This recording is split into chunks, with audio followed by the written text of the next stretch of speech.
Vlakplaas, also known as Shallow Farm, is a farm 20 kilometers west of Pretoria that was used as the headquarters of counterinsurgency Unit C1, later called C10, of the security branch of the apartheid-era South African police. Though being named Section C1, the unit itself also became known as Vlakplaas. Established in 1979, by 1990 it had grown from a small unit of 5 policemen and about 15 askaris to a unit of 9 squads. The unit worked as a paramilitary hit squad, capturing political opponents of the apartheid government and either converting them or executing them.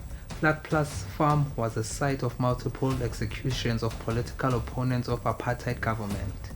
The unit is known to have carried out the murders of Griffith Mlenge in 1981 and the so-called Chesterville 4 in 1986. Among many others, Section C1 officers were also notorious for allegedly routinely defrauding the state, siphoning off government funds to pay agents for their personal use. In spite of the Truth and Reconciliation Commission's initiative, a number of victims disappeared, and to this day their cases are still unresolved. Death squads were in operation inside and outside the country from 1969 to 1964. Vlakplaas was one of these squads, and it operated mostly within the country. Colonel Eugene de Kock was the most renowned commander of Vlakplaas and was eventually found guilty of his crimes. State security personnel launched Vlakplaas in response to the escalation of anti-apartheid armed resistance. From a comrade to an askari. Comrades would be brought to Vlakplaas after being arrested by the Vlakplaas operators, where they would be tortured and transformed into askaris, who would then be sent back to the locations like Soweto to commit murders and other crimes against their own people. Askaris were useful for Vlakplaas because it was easier for them to catch their victims as they would not be suspected. Even the askaris were directly employed by the police, got state salary and received promotion based on their performance in Vlakplaas.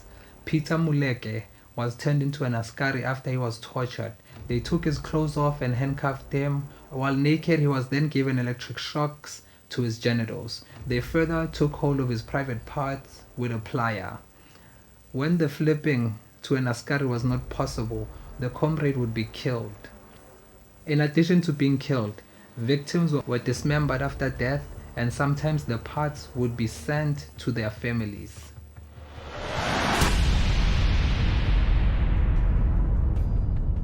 Rationale behind the establishment of Vlakplaas. The elimination of people who were considered the enemies of the apartheid state was commanded by General Lang Hendrik van der Berg, who was the leader of the BOS. BOS was established by Prime Minister B.J. Vorster to monitor the activities of Umkhonto weSizwe. Instead of taking time-consuming path of having tried them in court, it was thought to be much more convenient and cost-effective to enter the township and execute people who were known to be state enemies. The rationale behind the killings in Vlakplaas was provided by Major General and Commander of Vlakplaas, Cyril Saki du Plessis Crawford. He explained that it intimidated potential allies, discouraged them from publicly expressing their support, and it caused chaos and doubt amongst the rebels, and that the information obtained through interrogation needed to be kept private.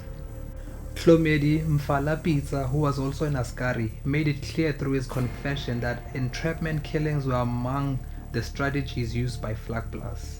Under the guise of cadres, Vlakplaas askaris would infiltrate liberation movements, locate candidates for military training, entice them to pre-arranged locations where they would be trained, and then assassinate them.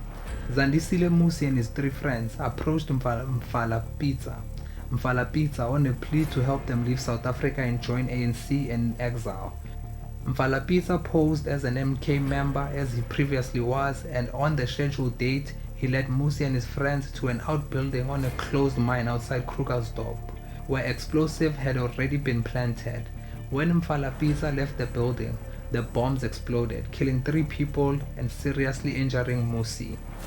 Griffith Mlenge, who was a prominent lawyer based in Durban in 1981, was stabbed to death by the Vlakplaas squad.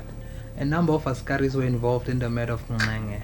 Mlenge was a legal representative for detainees. Victims such as Mlenge were seen as a threat to the state, and the state was not willing to transform them into askaris, as they feared that detaining them might motivate mobilization in the communities. Victoria Mlenge, who was the wife of Griffith Mlenge, a lawyer who defended the United Democratic Front members, was also killed by Vlakplaas operatives in 1985. They were permanently removed from society to serve a warning for those who wanted to take over from them. It was through the Truth and Reconciliation Commission that Vlakplaas operatives confessed about the atrocities they committed. It was then that people discovered what had happened to comrades who had disappeared.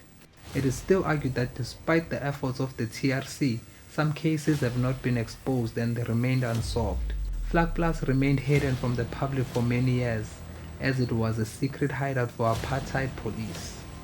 The land at Vlakplaas was bought by the police in 1979 and later transferred to the National Department of Public Works. When the police vacated the farm in the mid-90s, it was left in the hands of a caretaker named Louis Steyn.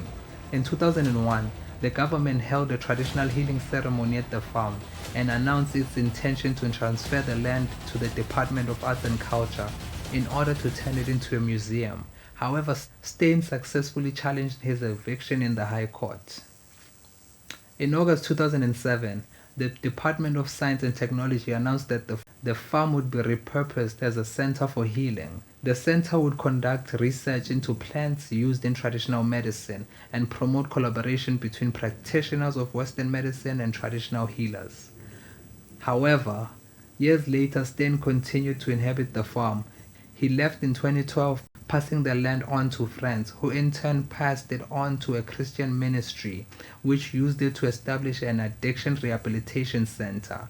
The ministry was evicted in June 2014, at which point the government planned to transfer it to the Department of Arts and Culture for use as a heritage site. Rest in peace to all the victims of the Vlakplaas operation.